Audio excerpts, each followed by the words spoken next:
Welcome back to another edition of the Night Report podcast. I'm your host, Mike Broadbent. Joining me once again is my co-host, Richie O'Leary. Rich, we have another commitment in the class of 2026 for the football program.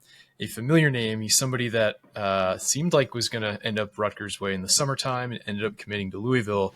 But Devonte Anderson out of West Orange High School in Florida, not West Orange High School in New Jersey. He's a defensive back who is joining the class. Tell us a little bit about how this one came together and what Rutgers is getting in Devonte Anderson. Yeah, so I didn't think we'd be back on a pod already. This is kind of crazy a little bit. But this is recruiting and it never stops. And I do want to just shout out our sponsor, FanDuel, before you get too deep into it. They have some good profit boosts for the NFL if you want to get on some action for the Monday night game or the Sunday night game. But Rich, I'll let you take it. The Monday night game, baby. I don't know Giants why. and Pats. I'm confident. This is Eli, Tom Brady all over again. It's going to happen. But they don't have anything to play for at 10 wins already. They're kind of just sitting there and cruising at this point. But anyway, not the point. Greg Schiano said yesterday in his press conference, what was the actual question? The question was about defensive changes and making defensive coaching changes. And he said, now's not the time. I was talking in broad strokes. I know what I'm going to do. I know what I'm going to do tomorrow morning. I'm going to sleep. I'm going to wake up tomorrow morning swinging, fighting, because that's what I do. That's what I do. I have a vision, blah, blah, blah, blah, all the rest. He didn't even go do that. He didn't even go to sleep from what I was told. He started making calls later on that night for recruiting, and they flipped Devonte Anderson. This is a kid that, like you said, West Orange, Florida kid, tall, lengthy cornerback, 6'1", 185. I think he's a top 100 kid in Florida. For context, the top 100 kid in Florida doesn't sound too good on like when you say it out loud, but a top 100 kid in Florida is probably a top 30 kid in New Jersey, if not top 20 even. Florida just has so many athletes all across the entire state. He is very talented, though. He took a visit back to Rutgers in June for an official. He also took an unofficial in April, and it started to feel like it was kind of leaning Rutgers' way a little bit. Also took officials to Auburn, UCF, Maryland, Miami, and Louisville. And it sounded like they were going to flip him in early July. Or land him in early July? Flip him in early, yeah, it was flipping him because he committed to Louisville, and it sounded like a couple days later they were going to flip him, but didn't end up working out. Louisville kind of upped their offer. Sounds like Greg Schiano, like I said, made a phone call late last night and kind of just was able to seal the deal. And this is huge because it's a week from signing day. This kid's going to sign next Wednesday. He's going to enroll in January. He is a very, very talented cornerback. If I don't know if you can click his tape there or not, but you're muted also, by the way. But yeah, no, if you watch him on tape, he is very physical, really a very physical press man coverage corner. It's almost like, I don't want to say it's the perfect cornerback tape, but I just love the physicality of him. Now, see, this is the problem. He's technically an athlete, so he plays receiver too, but that speed right there is crazy. Like, he's not even in the camera angle anymore. But yeah, he's got really good technique, really is able to anticipate the throw. I got it all written down on my phone because I just wasn't going to remember all this. Is able to give off that kind of like delusional like cushion for receivers where they think they're really open, but then he ends up making a play on the ball. His speed, his athleticism, his size, his length, he's just a very, very good cornerback. And he's not only a very good cornerback, he plays for a top high school in the state of Florida. This is a high school that's produced name after name after name after name. Like if you go on their account on three, when you go to his profile, you could click this high school. There's just so many names that I'm looking now, like Tennessee, Notre Dame, draft pick. And it's just like insane. And it's a really good school to get in on too. So maybe they could get in more in Florida in the future. This is something they've been trying to do a little bit more. West Orange High School, in Florida. So yeah, they are very talented. Between JJ Conyers, who had a game this year where he had 4 interceptions. Like these are the Florida guys you want. Add in Brandon Murray, and you have a third corner in this class, and it's ended up being a very, very good cornerback room in the 2026 cycle now. But yeah, I mean, big win for Rutgers. Late flip from a Louisville program that actually has a pretty solid head coach in Jeff Brom too. Now, obviously, offensive guy, but they did a good job of selling him. And you got to give credit here to 2 coaches specifically. Demir Shaw was the lead point in this one, and I feel like you can just kind of say Demir Shaw was the lead point in just about every recruitment of the big names because that's what he is. He's your ace. He's your recruiting shark now. But David Rowe also played a pretty big role, being a Florida guy himself, going up to Rutgers, having a little cup of coffee in the league always helps. But great win for Rutgers and great bounce back, I guess you could say, after what happened yesterday. Yeah, I was surprised when you texted me today saying, this kid's going to commit. And then at the same time, after kind of looking through the visitor list, I was like, wait, he didn't take a visit this weekend. What the heck's going on here? And no, he just had Greg Schiano burning that midnight oil to land a commitment from a guy that he felt like he couldn't leave this year without, because they certainly do need some playmakers in the secondary. And cornerback, while it's not, no position is easy to play as a true freshman in the Big Ten, but corner is probably one of the easier ones to play if you were to break onto the field. So it's a big commitment. And certainly, we've said it time and time again, but they have a good eye for defensive backs in the program, and so Schiano clearly just loved this kid. So you love to see commits like that. Yeah, I mean, you see so much tape, like I said before, on offense, and the speed is just insane. Like even that, like coming off the end, like that's a reason he's on offense. He's just elusive too. I believe he also does kick returns for them. Not that Rutgers is ever going to return a kick at this point, but you never know. Maybe in the future. But really elusive. Has even good vision on these like interceptions. Like he's able to avoid a lot of tackles. Obviously he's not going to play offense, but he's even a pretty good run stuffer too. Just very physical. And I love watching press man coverage corners like this, just because he has the size that he's able to kind of just outmuscle those wide receivers. And then again, he is just a lockdown corner. There's moments in this tape where you watch and it's just like, yeah, there's no way that's an easy catch. And it's just, he comes out of nowhere and boom. So, I mean, pretty solid corner. I like this addition a lot. The size is there.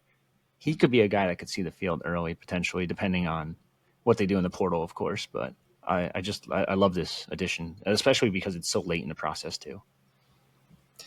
Yeah, no, it's a big time commitment. Do you think that they're done? Do you think the class is kind of closed? I know we said this with Wortman when he committed. We thought it was, and I guess things can just kind of come out of nowhere, just like that tackle did. Yeah, that hurt. Do you think that they're going to add any more kids in the 26th class? I don't think so, but I said this yesterday too. So it is tough. Like, obviously, if you can flip a kid like that, it's funny because like we had this article kind of written back in July, and I was sitting there the other day going through the drafts, and I'm like, yeah, there's a lot of nonsense in here. Like, I'm just going to delete this one. And I was like, you know what? It's not signing day yet. It doesn't make sense to delete this. I'm going to keep it. And I'm like, oh shit, look at that. That kind of worked out. Thank you. But it's just his speed. Like even this, like the side steps he's making there, like those are crazy long strides. And he's able to keep up with just about anybody. So I am a big fan of this commitment. I think he might even be arguably severely underrated. I know it's weird to say. His industry ranking has him as the 1,000 overall recruit in the country. I think that's skewed a little bit because ESPN has him as a 76 overall, but every other recruiting network has him as a top 100 Florida kid, a 87 overall. He might be the best corner in this class. It's hard to say because Brandon Murray plays in Virginia, so the competition is not the same as this Florida competition. Also, JJ Conyers put up a hell of a year, but again, doesn't play. He plays at Sumner, so he does play some talent. But I'm a big fan of this one. This is huge, and I said it before, but David Rowe was one of the recruiters here. I'd be a little shocked if David Rowe wasn't his coach, just to say going forward. I know everyone on the board is like, fire this guy, fire the entire staff. They need to get going. And they will make changes, it sounds like, but I don't think David Rowe is one of them. I think especially because he's a Rutgers guy, but he's also proven that he's a good coach. Now this year, maybe not so much, but it was a weird cornerback room too this year, I think. Either way, this kid's just I love this tape. Yeah. So speaking of changes, I know that Schiano talked about it in his post-game presser, and then he said he didn't really, it wasn't going to be something he did like overnight, primarily because the worry for the staff for the next few days is going to be finalizing this class of 2026. Yeah, of course. We're not gonna hear about coaching changes most likely until at least Thursday. I'd have to say maybe like late Wednesday night would be the earliest, because that's what they're focused on. And this happens every year with coaches that leave. Mm-hmm. They don't make the changes before the class is signed. And so for everybody who's asking about it, later this week will be the earliest that we're going to hear about it. Additionally, let's just talk about that. How many changes do you expect to see in the coaching staff? I'll put the over-under at 3.5. Ooh, that's tricky. I thought you were going to go 2.5. I was thinking about it, but I wanted to give you something juicier to bite on. That's fair. So for starters, like you just said, Shiano's going to talk to us Wednesday at the signing day press conference, where he always talks about recruits, and it's almost like it's my press conference because there's not many people asking recruiting questions, and I'm like, I love this. Like, this is my moment to shine. Tell me about Xavier Stern. Why do you like this? This is how I win. Yeah, but it's funny because every may rest in peace, Todrick Hunt. It's funny because every year we would always have this discussion like right before the signing day press conference, and he was always there. So it's gonna be sad not to see him there this year, but I will try my best to ask Todrick Hunt-esque questions to make Greg's mind explode a little bit. But in terms of changes, the only two coaches that actually contracts expire at the end of this year. Well, there's actually three. One of them is Pat Flaherty, which is very interesting to me because they haven't extended him yet. I do think he'll probably end up coming back if I had to guess. If he doesn't, I would assume Valone probably takes that spot because he's already been kind of pseudo working with the O-line room. He has worked with them in the past. He's kind of almost the O-line coach in waiting. Whenever Pat Flaherty says, I'm done, like I want to hang it up. Yep. So I don't think he goes anywhere. I don't think anyone on the offensive side goes anywhere. Knock on wood. I think Demir Shaw is going to be a hot commodity for some programs. I think Penn State, depending on who they hire, is one to keep an eye on. I think Virginia Tech, because we know James Franklin is a big fan of Demir Shaw, likes him. Would he bring Stan Drayton with him? We'll see what happens there. But I don't think any of the offensive coaches leave. Defensive coaches is where it gets interesting. Between the two D-line coaches in Julian Campenny and Colin Farrell, their contracts expire. So I have a hard time seeing both of them back. Will one of them come back? If one of them comes back, it would probably be Farrell. He's a Jersey guy. He's got connections. He seems like he's a solid coach, but there's a lot of issues on that defensive line. So I'm going to say it's tough. I think both of them probably end up leaving, gun to my head right now. I think Rob Smith's out. I think there's no question about it. Technically, I guess you could switch him up and be like, because we just talked about this off pod, he was a former special teams coordinator at Rutgers, under Shiano specifically. He didn't get the DC gig at Rutgers the first go around. That DC gig at Rutgers was under Kyle Flood, technically. So I think there's a chance he could switch positions, but I also think that there's probably more likelihood that he's going to just be gone. So that would be one, that'd be two, that'd be three. The fourth one is where it gets interesting. The only name I really see that could fit that fourth one would be Vic Hall, just because the safeties play has been brutal.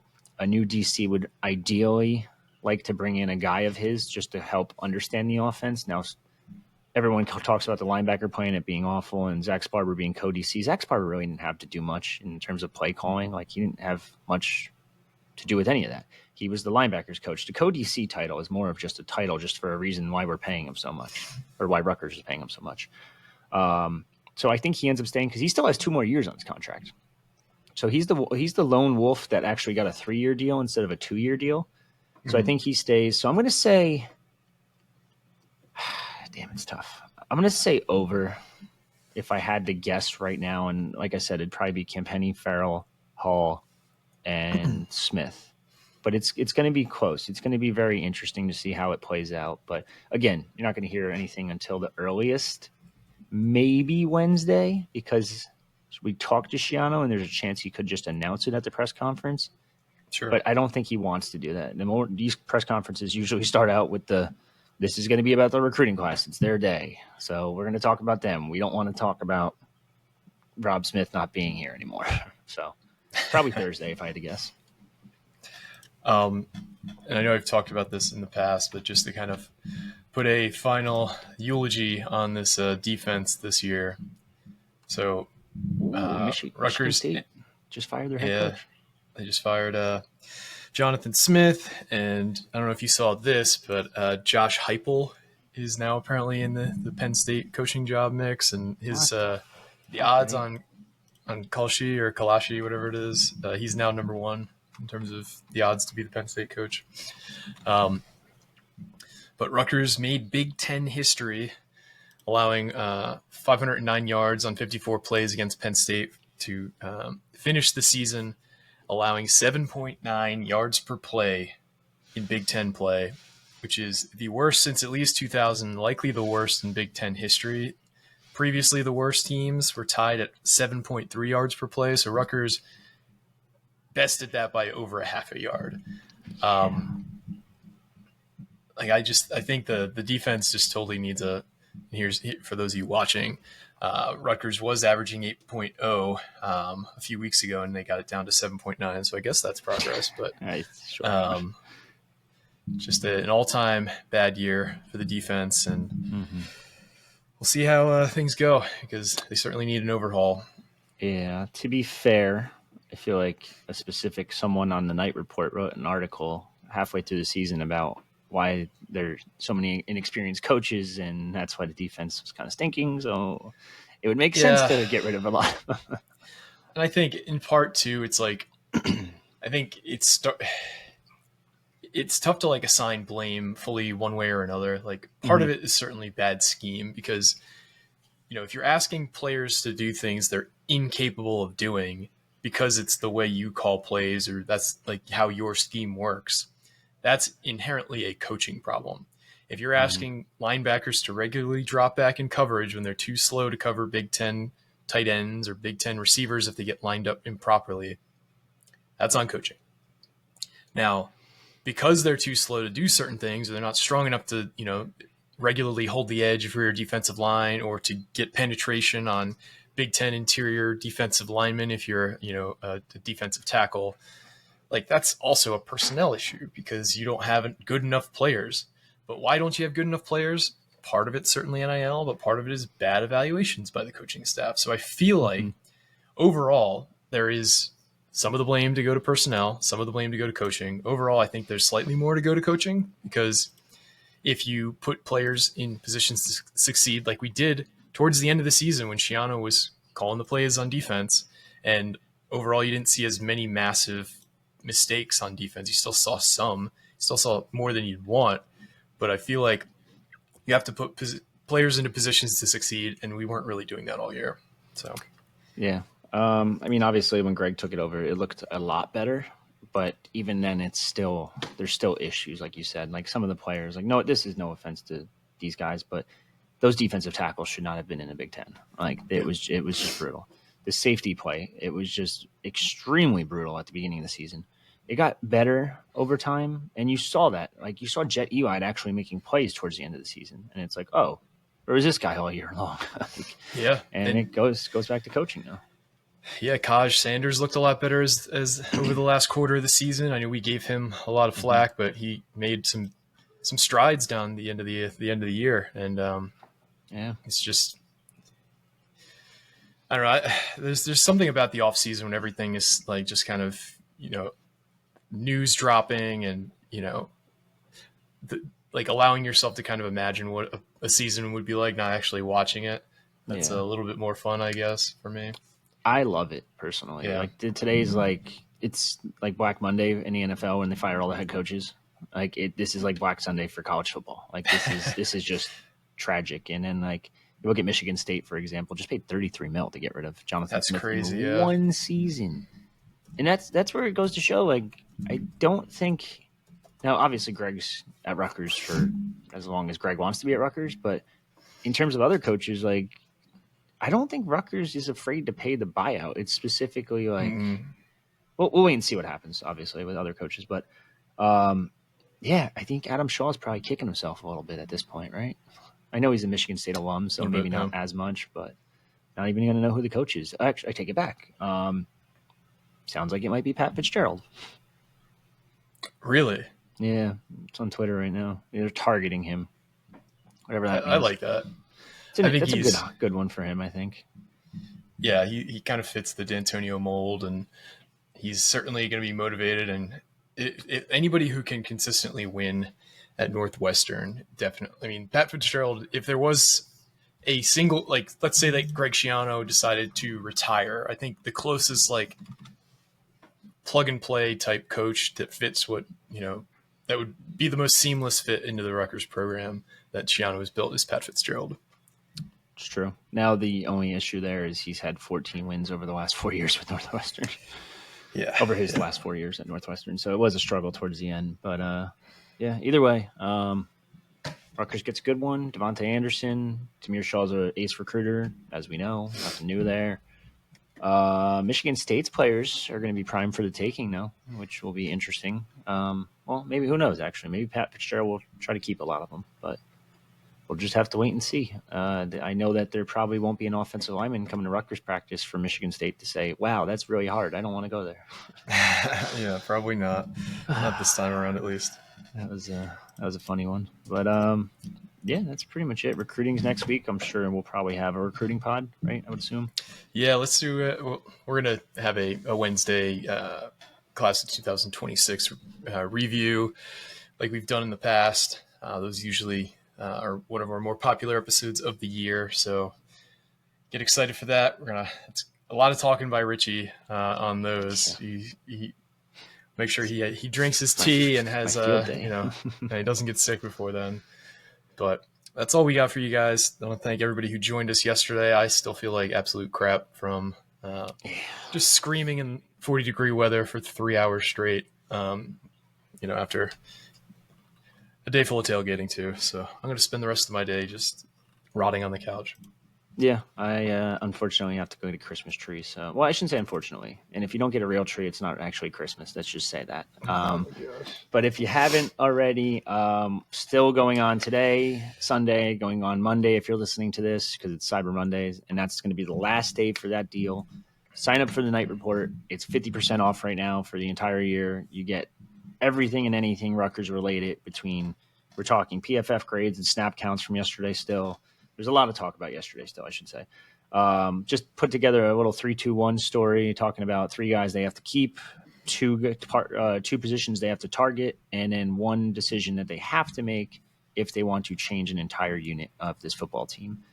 Along with that, posted a little bit of transfer portal stuff this morning. Technically, just so everyone knows, they cannot reach out to kids in the portal, or not in the portal, kids that entered the portal or said they're going to enter the portal, because you can't enter the portal to January 2nd. Now, that being said, everyone back channels, everyone tampers, but everyone talks to agents. It doesn't matter. The only caveat there is the players who have had their coach leave, and then once they get a new coach, they can officially enter. Correct. And that's when you're going to see, like, Virginia Tech guys can enter the portal. No one's done it yet, I don't think, actually, which is interesting. But if they get Pat Fitzgerald at Michigan State, say, Tuesday or Wednesday, like, they're going to be able to enter the portal immediately. So keep an eye on that. There's some UConn guys that I think I would definitely keep an eye on. They're close. They're close. Once they hire a head coach, they can enter. So it's going to be a really interesting month of December. For Rutgers football, for college football in general. Absolutely. Stay tuned to the boards and your podcast feed. We'll have you covered with all that as it comes at you. I want to thank everybody who's listened, rated, reviewed, subscribed to us on YouTube, followed us on your favorite podcasting platform, told a friend. I met quite a few of you at tailgates yesterday. So I want to thank everybody for the support and the love, and we're going to make next year even better than ever on the Night Report. So for me and Richie, this has been another edition of the Night Report podcast, signing off.